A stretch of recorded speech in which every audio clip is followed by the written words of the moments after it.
Coming soon to theaters. Podcasts, film reviews, and so much more. Available at tristanmiller.substack.com. And now, our feature presentation. Hello, everybody. Welcome to Focus Testing, a podcast about movies where we make a movie. My name is Tristan Miller, and joining me today is Gabe Dunn. How are you, Gabe? Hey, I'm good. How are you? I'm doing well, and pretending like we didn't just catch up for 5 seconds before recording. Mostly, I am quite motor mouth doing this podcast because I don't have Zoom Premium, so I'm like, we got 35 minutes to. Is that true? Yeah. It's limited to like 40 minutes on this Zoom call. So if Wow. I start sweating, that's why. They are so stingy now at Zoom.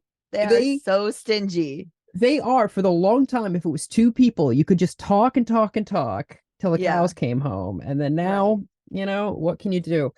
So as the name suggests, or the subtitle suggests, this is about movies. So my first question to everybody is, what was the first movie you remember seeing in the cinema? Okay, I don't know if this is it, but it was a memorable one for me, which is I saw Independence Day in the theaters. I think that movie 95. Ooh, you were asking the wrong person because I'm just so young. I wasn't around yet. No, I was. No, you're so lying. Yeah, I absolutely Hold on. am. I think it's probably Independence 1995. I'm going to guess 95. Yeah, 96. Okay, so that means I was 8. And brave of you to out yourself like that. Yeah, thank you. So I was 8, and I remember it being so notable because the screen caught on fire and we had to leave. And I know it's not funny, but it is. No, and I thought it was like part of the movie. So I was like, oh my God, I remember at 8 being like, these effects are crazy. But then it was just that the actual screen caught on fire. Dennis Muren's work. He's really outdone himself this time. I know, memorable. And then more recently in 2019, I was seeing Spider-Man No Way Home. And there was in LA, and there was an earthquake. Oh no! We had to exit the theater and like go outside. But it was like at a part in the movie where they were fighting. So I was like, wow, this is 4D. But then everything stopped and they were like, evacuate. I love that you're so generous of spirit to really meet a movie on its own terms, to be like, this is an incredible, I am immersed. That's so good. And then at 8, they gave us, for Independence Day, we couldn't go back in. For No Way Home, we did. For Independence Day, they gave us like, a coupon to come back to the theater. And I remember being like, sick, free movie at like 8. Never mind the life-threatening event that happened. I get to see a free movie. That's could not wait to use my coupon. Felt so VIP. That's sick. Oh, that's so good. Excellent. That is by far the most surprising. Thank you. That's so good. I would imagine that would be the first thing you think of when you think kid, movie theater, something caught on fire. That's so good. So we're gonna move on to the movie trivia portion of the interview. I start with the same one as well, which is what is movie? Movie is anything that you can watch that is made by someone and has the intention of some form of art. Okay. I don't know. No. A movie is anything you can watch that somebody made by someone. But is it made by someone of art? Being art. So it can't be, I just wanted to make this for fun. That's not a movie. That's not art. No. But I like the art. The art is fun. The art is fun. Fair enough. I should open my horizons a bit more. Yeah. Yeah, let the love in. I like that a lot, specifically made by someone. Very topical. Yes, I said that on purpose. I would imagine so. You've been out in these streets striking. How has that been, may I ask? Terrible. No, I mean, it's nice. They have snacks. It's like, it's okay. It feels very energizing but also depressing, because you really get a sense of how little these executives give a shit about what you contribute. Yeah. So, I mean, listen, it's hard because I came out here to LA. I'm like a little movie nerd. I came out here to LA. I was like, I want to type my little movies and like make my little films. And then I was led astray because I didn't realize how much of it had to do with business and how much I would have to interface with people who don't care. And so that's like Struggle Bus. And then this is sort of, I think, like a real reckoning of that for me, where I'm like, you know, I grew up on like, just grab a camera and make a movie, man. And like, now it's like, everything is so fucked. And I'm like, oh, But the snacks you are know, good. yeah, they have some good snacks. They have ice cream and stuff. Oh, that must be nice. It must be incredibly warm to be out in Horrible. protesting. Yeah. But yeah, I being glib, but that does sound deeply frustrating. And I'm Yeah. sorry that, I mean, it's one of those things of like, I've had a lot of conversations about this with friends of like, the reason we're all so angry is because we love movies. We're not angry That's necessarily because, you know, obviously we all want to be treated fairly, and obviously, but it's like we love this so much, and so it's so painful that this Right. is the state of things, you know. Yeah, it's like Kenneth the Page being like, I just love TV. Yeah. Like I just love the movie. Like literally, I was like sitting in like AMC getting ready to watch a film which I can't name. Oh yeah, of And course. and I'm just sitting there and like genuinely to my friend, I was like, I love the cinema. It's so good. It's such a good place. It's a cool place where cool Yeah. people hang out. So speaking of cinema, I think this leads into my next movie trivia question for you. What is the best cinema snack? Oh my gosh. Okay. Well, I'm a big pretzel guy. Excellent. I get the warm pretzel. I also like junior mints. And I also like when you can get M&Ms and you pour them into the popcorn. That's a little trick of the trade. That has been suggested to me so many times, and I've yet to do it. I'm gonna have to just do good. it. I mean, But I do. There's a theater. I didn't realize they have a pretzel called The Legend, and I thought just a regular pretzel. And then I went to see a movie with a friend, and they handed me the world's largest pretzel, I would say. And then I was seated. My friend got there late, so just walks in on like the first 5 minutes of the film. I have just think about the pretzel you're imagining, double it. okay.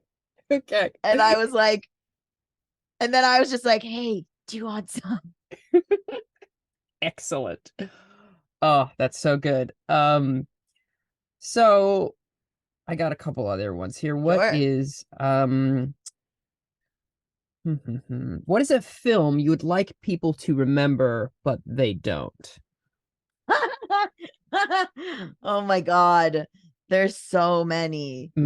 Oh god, what was the one I just okay, well, obviously my one that everyone hates is Jupiter Ascending.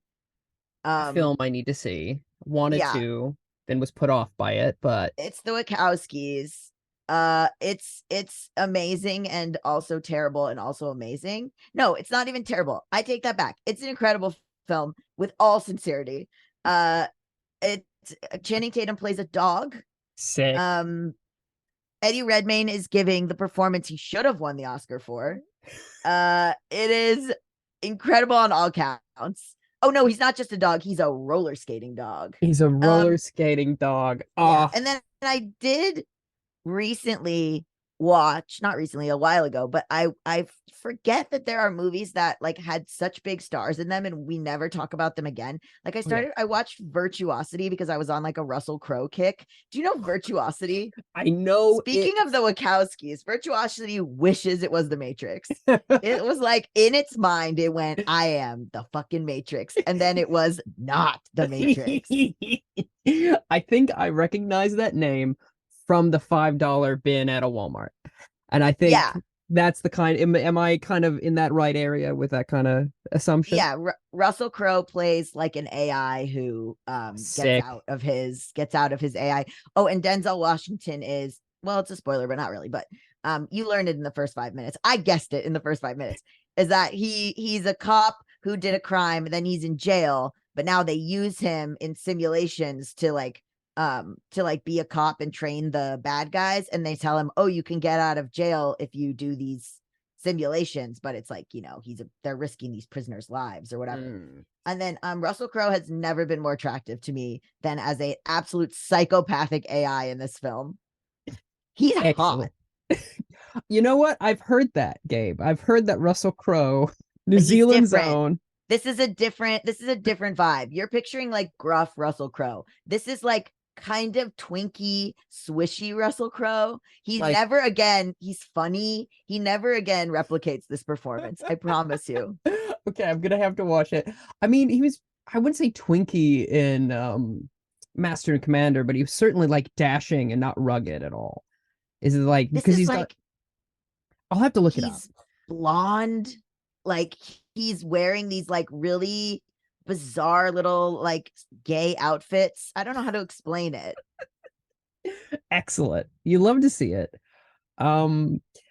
Next question is, what animal would you like to ratatouille yourself into success? Any animal can fit under the hat. Wow. I like a lot of animals. That's good. I know. I was just thinking, well, the only one I hate is a kangaroo. So I really think Okay. Why do you hate a kangaroo? too human looking. You know They're what? Yeah. Just Too an ripped. uncanny valley type situation that I don't trust. Yeah, a kangaroo does look like if you transmuted a human halfway into a horse. Like it's Yeah, I halfway don't like through it. an animate morphs horse situation. Yeah, you're right. Yeah, I can absolutely get on board with that. I mean, like the one that makes the most sense is a raccoon because he has tiny hands. True. So that's actually useful. Like I could say like, oh, I love horses. I could pick a horse, but the practicality of a horse is like I know you said any animal size or whatever, but like the horse can't really do anything. You don't want a horse biting onto You your can't do hair and anything. yanking onto it. No, No, you you can't. can't. I just want one with hands already. You want, okay, raccoon is great. Too No worries. practical. Very practical. Boring. I wouldn't say boring. Here's a deeply personal question. What movie makes you the horniest? After I just talked about virtuosity, Yes. that's and Jupiter Ascending. Yes. God. Okay. Wow. There's so many. Like anything.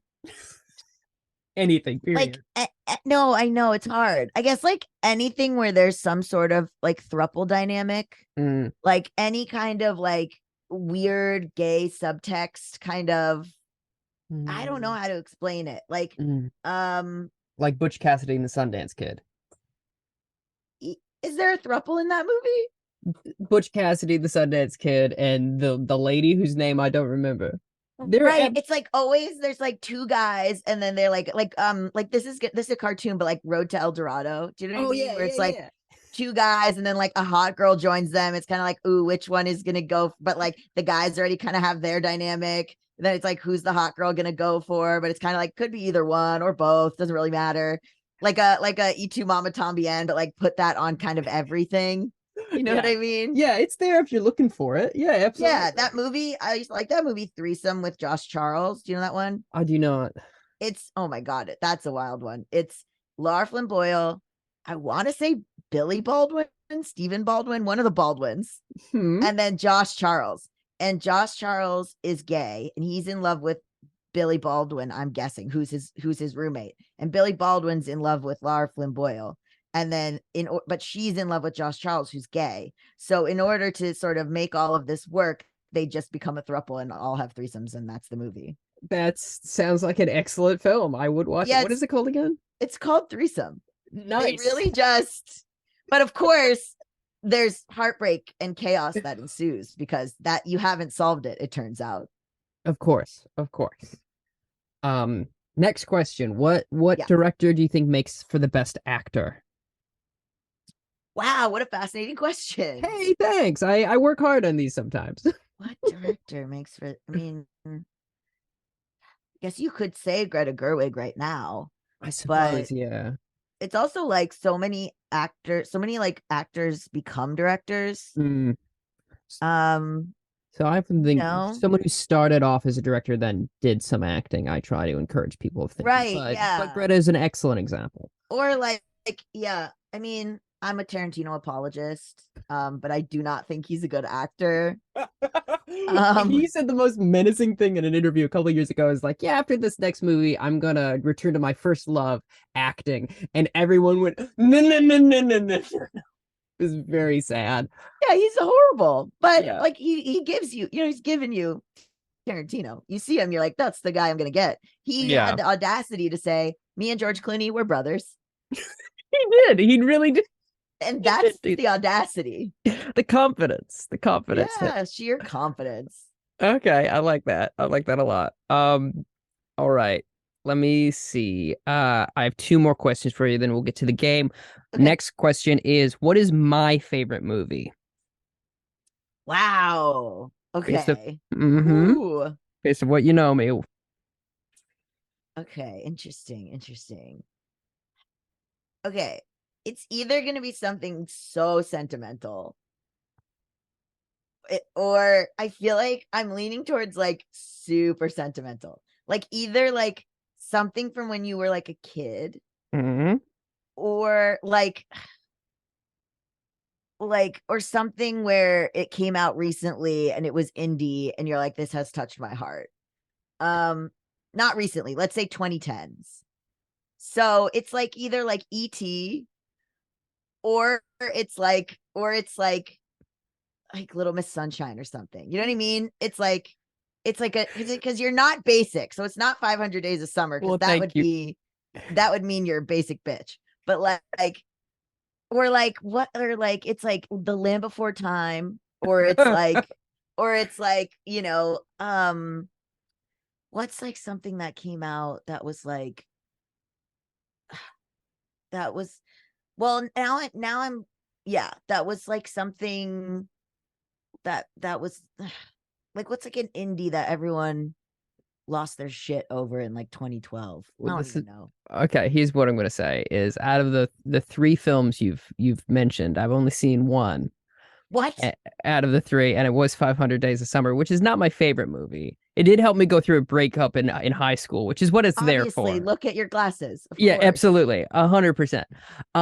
But I've never seen Little Miss Sunshine, and I've never seen E.T. What? Yeah, I don't know. Have you seen Land Before Time? Oh, yes, I have. I've seen Land Before Time 1 through 3. Or are you a fucking okay? Hold on. Or are you a fucking pointing at me? Are you a fucking freak? And it's some Harmony Korine bullshit. It's not some Harmony Korine bullshit. Is it Gummo? Is it Gummo? I don't even know what you're talking about. No, it's not. And I have revealed it on the podcast before, but I'll probably try and remember when to bleep it. But it's Woman Under the Influence by John Cassavetes. Incredible picture. Okay. Yeah, you can go to my Letterboxd. If you follow me on Letterboxd, you too, listener, can find find out what my favorite movies are. And fascinating. It is a sentiment. I was dating a snob for a while, and then she showed me that movie, and I was like, this speaks to me as someone who has a mental health issue, and it is a very sentimental movie in a lot of ways. You read me for filth on that. I am absolutely sentimental. You caught me.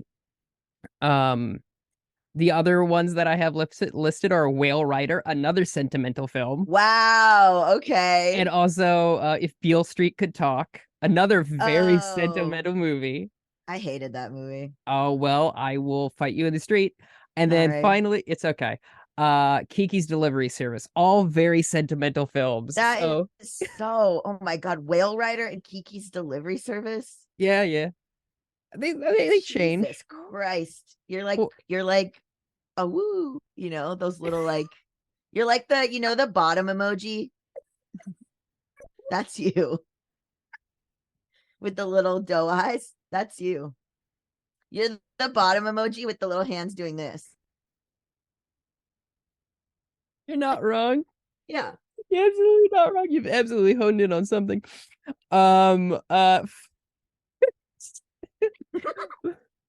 I don't know if straight people know the bottom emoji. I don't know if they do either. But final question is, why is Austin Powers so sexy? That's one of my favorite characters ever. Excellent. I have been called Austin Powers-esque. Like this is not a joke. You can talk to this girl, Sarah, that I'm dating. She says she has described my energy as very Mike Myers because she calls it horny safe, which is where I'm very much like humna, my lady, but I'm also clearly like respectful. Like, so like, it's very like, she's like, it's like very like forward, but also just like sort of like safe. Mm-hmm. So I've taken up the sort of Austin Powers-y horny safe mantle. And I'm like, that is my energy. And I think that women love it. I think it's like, they love the compliments. They love the, like, that he's so into you, that he's chasing you. Because when he likes a girl, he's a player, but when he likes a girl, it's a singular focus. She's the only one. Yeah. And he's really respectful. They could have gone for some really like rapey jokes and they didn't. That If is you've rewatched all of those movies recently, which I have. I rewatched, pardon me, 2 of them, and they, except for Will Ferrell being in brownface, hold up. They hold up. It's funny because as they get more towards modern times, they hold up less. Like the early 2 are like very progressive. And then the last one, all of a sudden, and Beyonce, by the way, carries that movie. And then never acted again. But then the last Pink Panther. I just think she was such a great comedic actress in this movie, and I'll stand by that. But so she carries the third one. And then the third one, they all of a sudden have a lot of this like anti-Asian racism. And I'm like, no. Why are we doing that now? We were so progressive for the first 2. And now suddenly we have the Japanese twins and the weird sumo wrestling. And like, why all of a sudden did we lean into that? That is weird. I know. It gets less progressive as it goes as a franchise. That's odd. That's so weird. I haven't seen the third one in a long time, and maybe I won't now.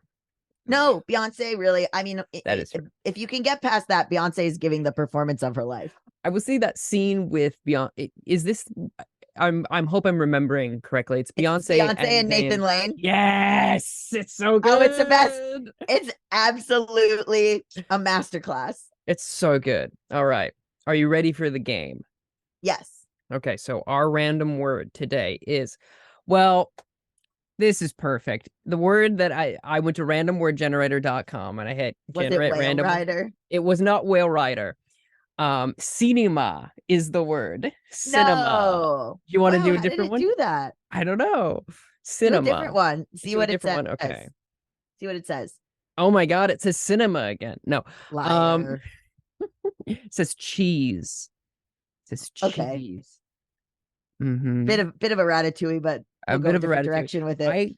I have an idea off the top of my dome, but if you have something that you want to bring, I will let you. I'll add to your idea. What's your idea? Okay. I think it's about a struggling family photographer that is looking for some meaning in their life. Wow, like a 1-hour photo, but not creepy, but pleasant. Yeah, but pleasant. Okay. Or so it's like, okay, wait, I like that. Thanks.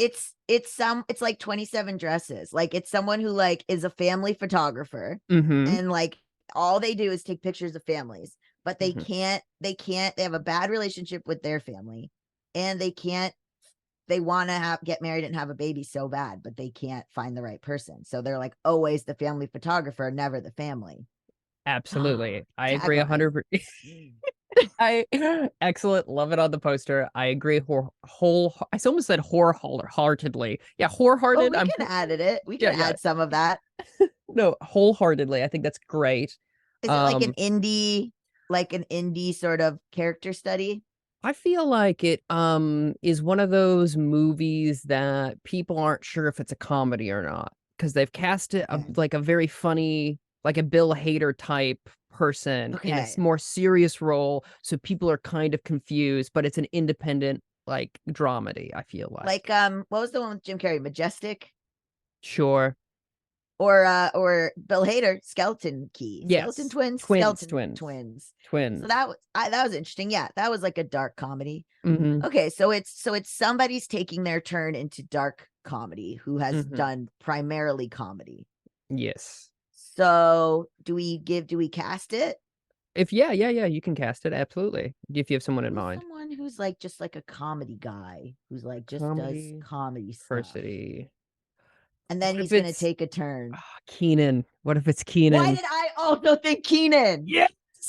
Why did I also think it's Kenan Thompson? Holy shit. I was about to say that. Oh, excellent. Okay, because okay. So it's Kenan Thompson. He's a family photographer. Okay, but there has to be an inciting incident. So the inciting incident, okay, hear me out. I am. You're not gonna like it. He's taking a picture of a family on a, like they're on vacation and they're on the edge of a cliff. And the cliff breaks and they die. And then he gets really famous because he took the last photo. And so then he's propelled to fame. And he's like on Good Morning America and like all these, like all these things because he took this photo. But he's like so deeply lonely, but now he's famous. No, here's the thing. I love it. I think it's so good. I think there's got to be a scene where he goes, well, actually, there are two photos, and there's one of them standing still, and then one of them like all like actually falling. Yeah, and yeah. everyone... And the like that he's like all he does in the film is you have like intersplices of anxiety inducing music and him just clicking back and forth between the happy photo and the falling photo and the happy photo and the falling photo, and he's stuck in a loop. He can't stop looking at it. He's like, how fleeting life is. That's how he feels on the inside. Yeah. There are no children in the photo, just FYI. It's only it's people who've kind of lived their lives. Not lived their lives, but you know what I mean? They're like 40 and up. Anyway, so it's I think what would make it heighten it and make it a lot sadder and a lot funnier is if it was like this couple, they're about to get married and the woman hasn't gotten along with her father in years and they finally have reunited and then they all just eat it. Yes. Okay. And then he gets all famous for this, right? Yeah. And then he's getting a lot of people are hiring him more and more. And then in the hopes that they're gonna die. No, just because they've heard of him. Oh, okay. And then he meets the sister who was like running late, where they were all just like, whatever, take the picture without her. So he meets her. Oh my God. And she's like, hey, fuck you for getting famous off my family. And then they fall in love. That's perfect. Who's the sister? Who's the sister? Who's like a comedy girly and Keenan's like, Keenan's immortal. How old is Keenan? He's like, never not been the age he is. Literally never not been the same exact age, which good for him. Okay, he's 45. 45. So who's like age appropriate for him, who's like a comedy actress. Okay, she's not a comedy actress, but what if it's Gabby Hoffman? You would have to remind me who that is. I'm sorry. Are you kidding me? From Transparent and from what do you call it? The Now and Then? You don't know Gabby Hoffman? She's like Manic Pixie Dream Girl energy. Okay, I'm sure if I saw her, I would look at her and go, oh, yes, of course. Yeah, but she's 41, so this is age appropriate. I say go for it. Okay. Yeah. And then so they fall in love only for, and then what's the conflict? Oh, I guess that he saw her whole family die. Yeah. And she they kind of trauma bond over it, obviously. Yeah. And the conflict, I mean, I feel like that's the second act, and then the third act, there has to be something else. He gets an offer. Okay, go on. What about this? She finds out that there's timestamps in between photos, and she finds out that they calculated out and he could have helped them live, but he let them die. What do you think about that as the third act twist? Yes. It's a bit bleak, eh? Oh my God. and then he goes to trial. I think she finds it out, and then it's like a very kind of spooky ending where they go to a place. She confronts him, and he goes, "Okay, let me just grab my camera. I need to look at something." And then it cuts, like implying that he's going to do it again. Or yeah. Okay, I was gonna say Mm-hmm. maybe she does. Maybe she realizes that, like, okay, they're Is it like, you know vengeance? what? No, it's No, I'm like sorry. it's like he did. Okay, this is so convoluted. He did something to make her late, and then he knew, and then he. Okay, no, that doesn't work. My idea was that he gets an offer to. Mhm. He hasn't sold the photo. He's never shown it, but he gets an offer of like, we will give you like $2 million for this picture from like the National Enquirer, and Sure. he's like, should I sell it or should I get the girl? Mm-hmm. And then he and then he doesn't do it, and he goes to her, and she's sold it. She stole it from him. Excellent. Yes, And then I like she's that. on Good Morning America. And then his whole And life has she's got crying, and then yeah, exactly. And then it cuts to at the And end of it. Go ahead. she exposes him and says, actually, I looked at the apertures and he could have saved my family. And then it's just like close on him being like, and then like, and then it's like cop car noises and lights, and he's gonna get arrested. I think that's great. I think we did it. I think we solved it. Horrifying. Absolutely terrible. Nobody wants it. I disagree. I would watch the fuck out of that movie, specifically with the like Kenan Thomas is in this flick. Yeah, so good. And the poster is him just like very stoic, and he's with the camera. I think camera like lower on his body. And then it's called Cheese, and then it's called Say Cheese. Say and Cheese. Die. Nope, that's R.L. Stein. And then the tagline is always the family photographer, never the family. Oh, that's very good. Oh, I like it. Who do you think we should get to direct it? Oh, I was just thinking that. Mm-hmm. Well, it's not creepy enough to be a Jordan Peele joint. No, not quite. But it could be. Maybe the director of Shiva Baby. Yeah. So, do you want to do a very, very quick lightning round? Get two of them. Yeah. Okay. So first one is coincide. So I'm gonna do mine first. Coincide is about a competition about chocolate coins that you can win $250,000, and it's the coin inside the coin. Coincide. You go ahead.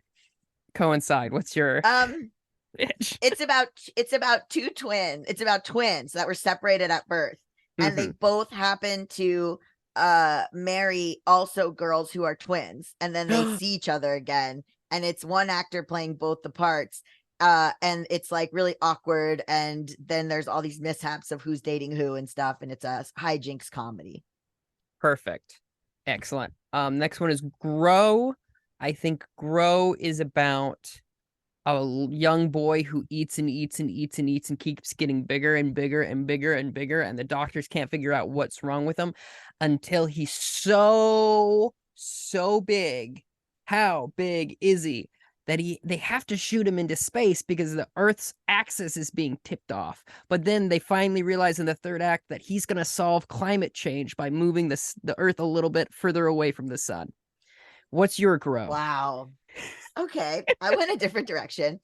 Okay, it's an extremely slow, like Sundance character study, and it's like one of those gay movies where they kind of just touch hands, and it's like a period piece, and it's about like a woman, and she grows this garden in her like 1500s town in Scotland, and then she like meets like another woman who comes to town to write her novel, and they both have husbands, and then they tend the garden together, and then they like touch hands, and maybe there's like a scene where they like do hand stuff, and everyone's like, whoa.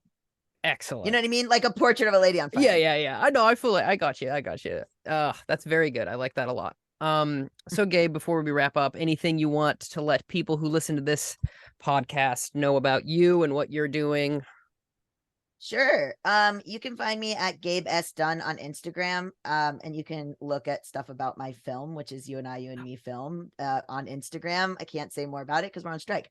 Also, I do a podcast called Just Between Us. I also do a podcast called Bad with Money. And I also do a podcast with River Butcher. That's a brand new podcast called The New Guys, KNEW Guys. It's about two trans guys talking about gender, but also other stuff. But yeah, that's my brand new one. And it's KNEW Guys, The New Guys.